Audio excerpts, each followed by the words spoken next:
Performa Rafael Leao yang menurun dalam beberapa laga terakhir akhirnya terjawab. Bintang AC Milan itu disebut bukan bermain buruk karena malas, melainkan sedang menahan rasa sakit akibat cedera.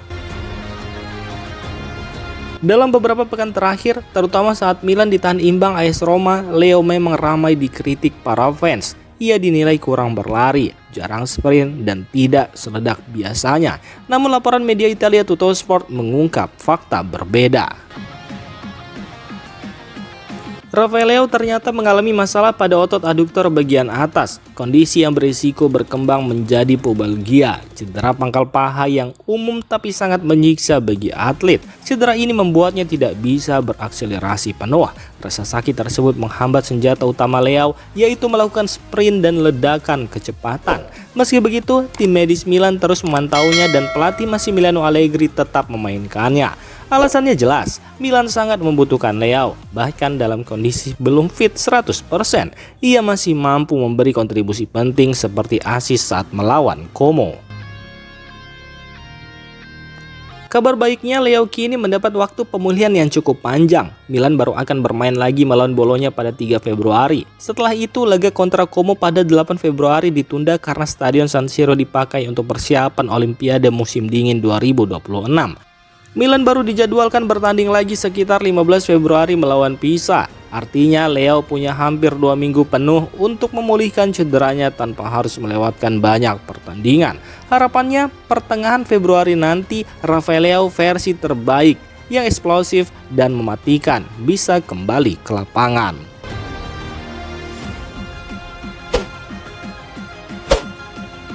Christopher Nkunku mulai bangkit bersama AC Milan. Dalam 25 hari terakhir, penyerang asal Prancis itu berhasil mencetak 4 gol ke gawang Verona, Fiorentina, dan Como. Ini jadi sinyal kuat bahwa Nkunku perlahan keluar dari masa sulit akibat cedera dan adaptasi di awal musim. Namun performa tajam itu ternyata belum membuat posisinya aman sepenuhnya. AC Milan disebut masih membuka peluang untuk melepas Nkunku jika ada tawaran yang tepat. Menurut laporan calciomercato.com, pelatih Massimiliano Allegri dan direktur olahraga Iglitari sebenarnya puas dengan peningkatan performa sang pemain. Nkunku juga sudah mengatakan ingin bertahan di San Siro, apalagi setelah negosiasi dengan Fenerbahce resmi gagal. Meski begitu, manajemen Milan tetap realistis. Di lini depan, Nkunku masih kalah prioritas dibanding Rafael Leao, Christian Pulisic, dan rekrutan baru Niklas Füllkrug. Alhasil posisi Nkunku saat ini dinilai penting, tapi belum krusial. Peluang Christopher Nkunku bertahan memang lebih besar ketimbang hengkang, namun skenario kejutan masih terbuka. Jika ada klub, terutama dari Premier League, yang mengajukan tawaran minimal 35 juta euro dalam waktu dekat, Milan siap duduk di meja negosiasi. Bursa transfer musim dingin dikenal penuh kejutan. Walau Fenerbahce sudah mundur, pintu belum sepenuhnya tertutup hingga bursa resmi ditutup.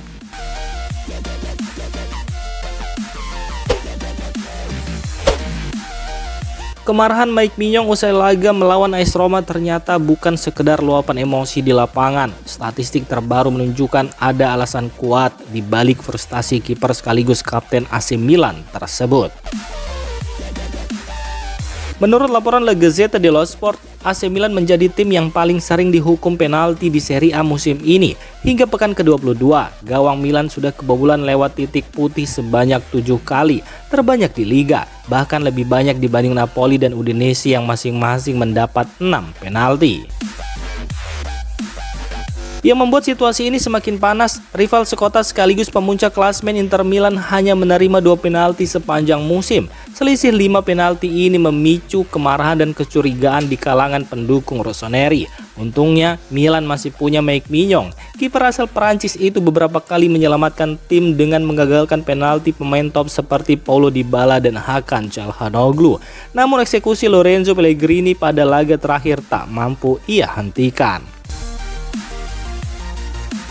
Masalah Milan tidak berhenti di situ. Pelatih Massimiliano Allegri juga menyoroti jadwal liga yang dinilai memberatkan. Dalam rentang 2 Januari hingga 15 Februari, Milan harus menjalani 6 laga tandang dan hanya 3 pertandingan kandang. Situasi yang sangat jarang terjadi. Dengan kombinasi keputusan wasit yang merugikan dan jadwal padat di luar kandang, perjuangan AC Milan untuk bertahan di posisi 4 besar, bahkan mengejar Scudetto, kini terasa jauh lebih berat dari yang terlihat di papan klasmen.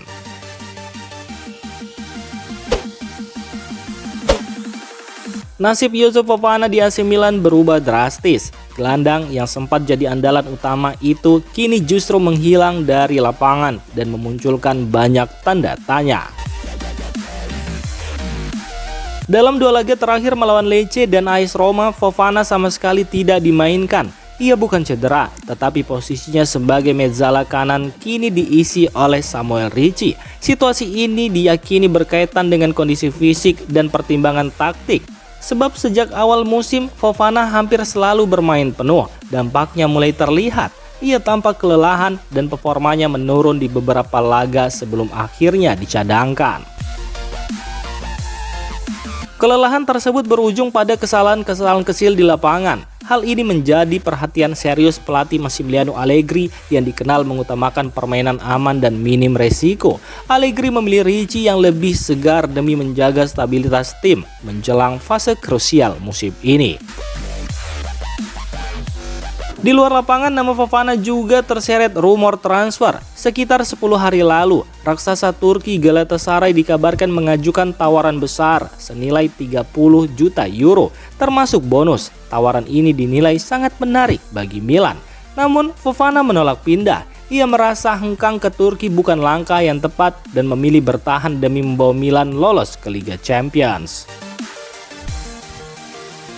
Meski begitu, kondisi saat ini jelas berubah. Fofana bukan lagi pemain yang tak tergantikan. Ia harus bekerja keras untuk merebut kembali tempatnya, bersaing dengan Samuel Ricci dan Ruben Loftus-Cheek yang kini lebih dipercaya Max Allegri.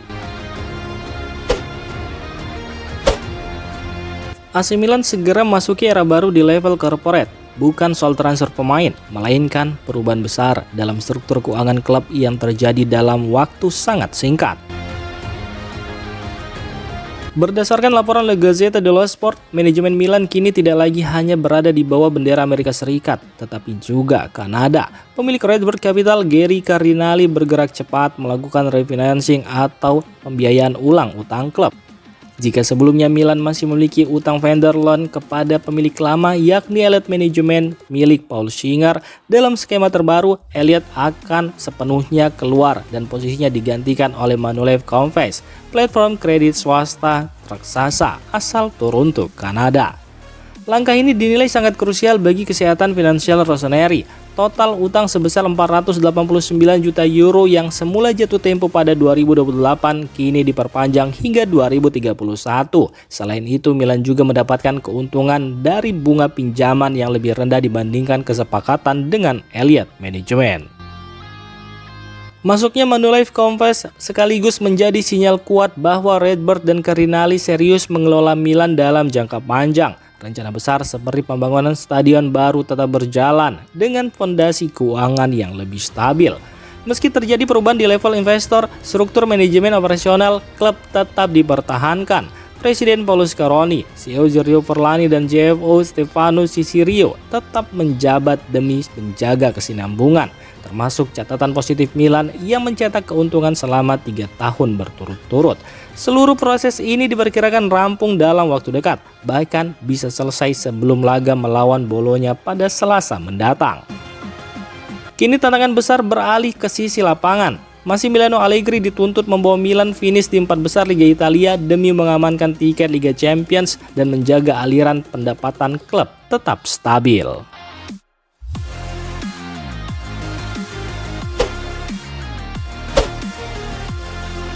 Demikian informasi dunia sepak bola terupdate hari ini. Untuk kamu yang gak mau ketinggalan seputar informasi sepak bola Eropa, silahkan like, subscribe, dan share video ini. Terima kasih.